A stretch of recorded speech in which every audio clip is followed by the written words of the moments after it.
نصلی علی رسول الکریم اما بعد فاعوذ باللہ من الشیطان الرجیم بسم اللہ الرحمن الرحیم رب اشرح لی صدری ویسر لی امری واحلل عقدۃ من لسانی یفقهوا قولی والذین هم عن اللغو معرضون۔ سورۃ المومنون اور آیت کا نمبر ہے 3۔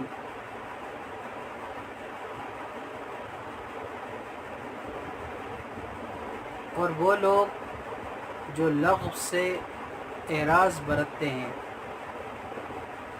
لغو سے منہ موڑتے ہیں۔ لغو کیا چیز ہے؟ لام غین واو،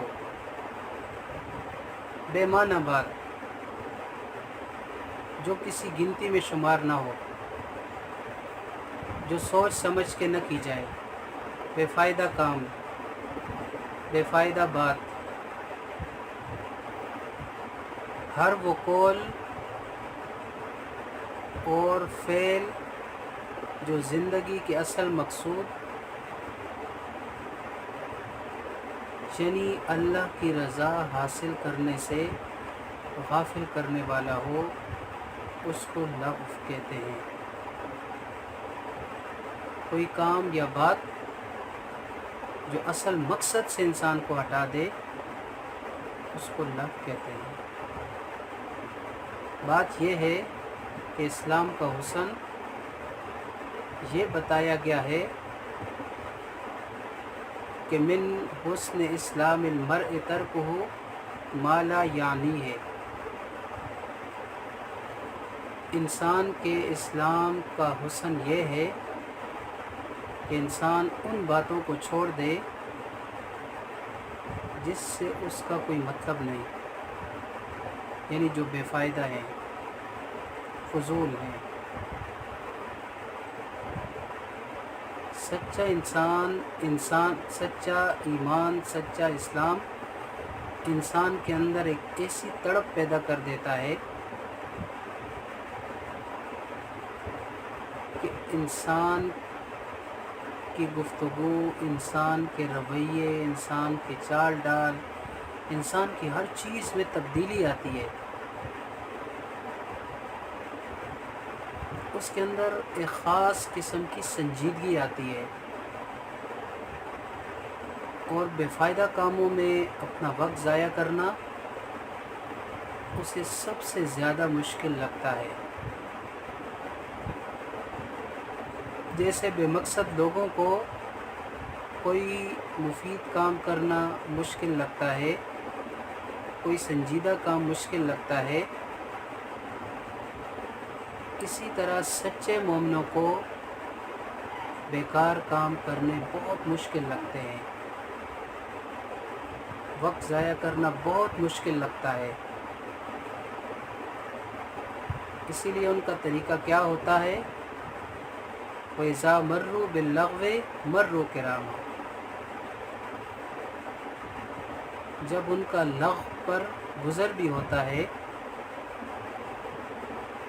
یعنی لغو میں مبتلا ہونا تو بہت دور کی بات ہے،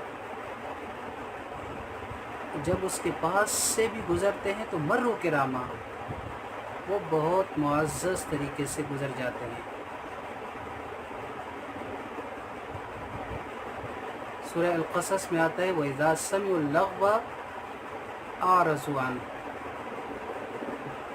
جب وہ کوئی لغو بات سنتے ہیں تو اس سے اعراض برتتے ہیں۔ وَقَالُوا لَنَا أَعْمَالُنَا وَلَكُمْ أَعْمَالُكُمْ، اور کہتے ہیں ہمارے لیے تو ہمارے کام ہیں اور تمہارے لیے تمہارے کام ہیں، تمہاری دلچسپیاں اور ہیں، ہماری دلچسپیاں اور ہیں، تمہارے کام اور ہیں، ہمارے کام اور ہیں۔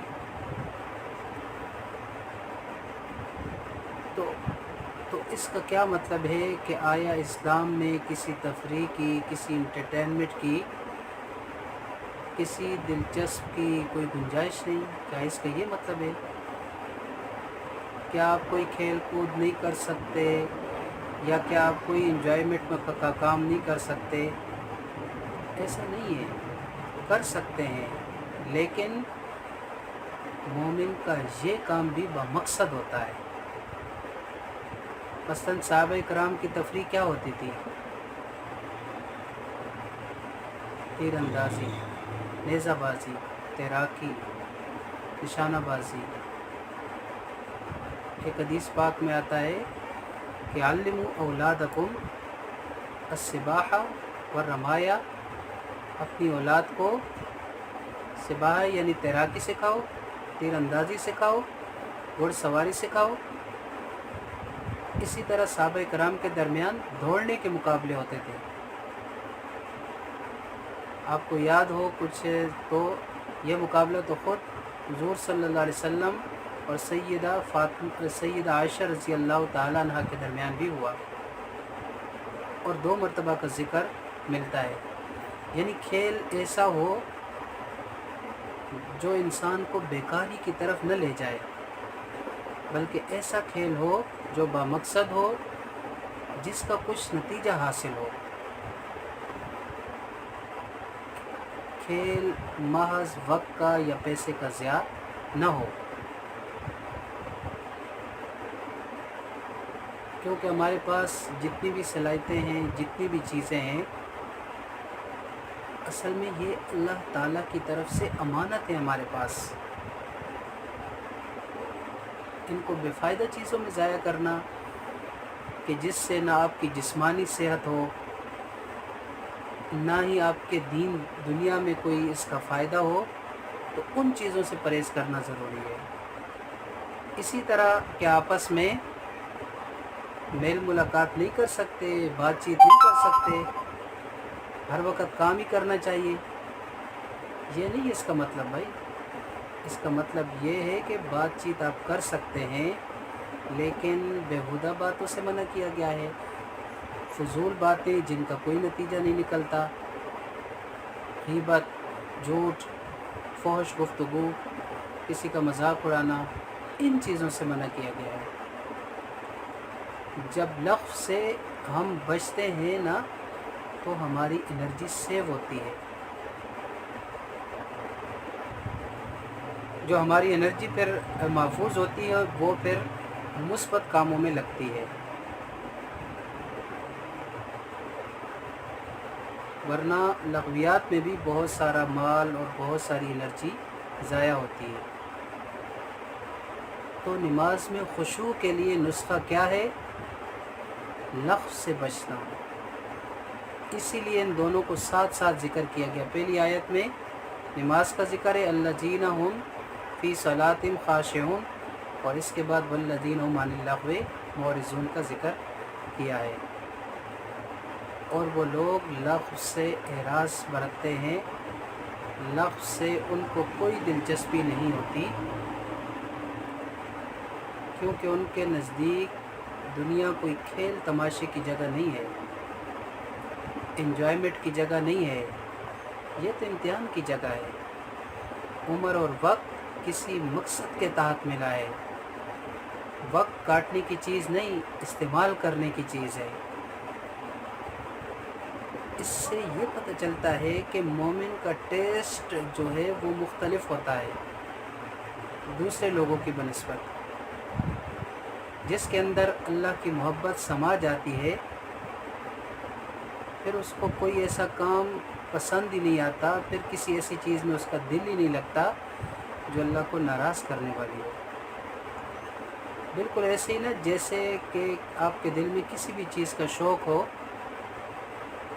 کوئی بھی آپ کی پسندیدہ چیز ہو، اس کے علاوہ آپ کی کسی اور چیز کی طرف دھیان ہی نہیں جاتا، خود بخود وہ چیز آپ کو اپنے اندر اتنا مشغول کر لیتی ہے کہ دوسری چیزیں آپ کو اٹریکٹ ہی نہیں کرتی۔ کہتے ہیں نا، دو عالم سے کرتی ہے بیگانہ دل کو، چیز عجب چیز ہے لذت آشنائی۔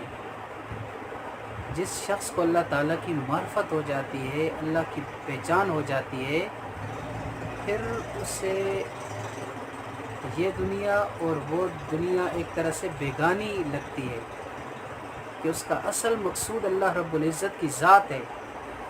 دنیا میں ضرورت کے تحت رہتا ہے اور ضرورت کے تحت اس کو استعمال کرتا ہے، میل ملاقات کرتا ہے، سب کچھ کرتا ہے، لیکن بیگانوں کی طرح ان سب چیزوں کو اپنا نہیں سمجھتا۔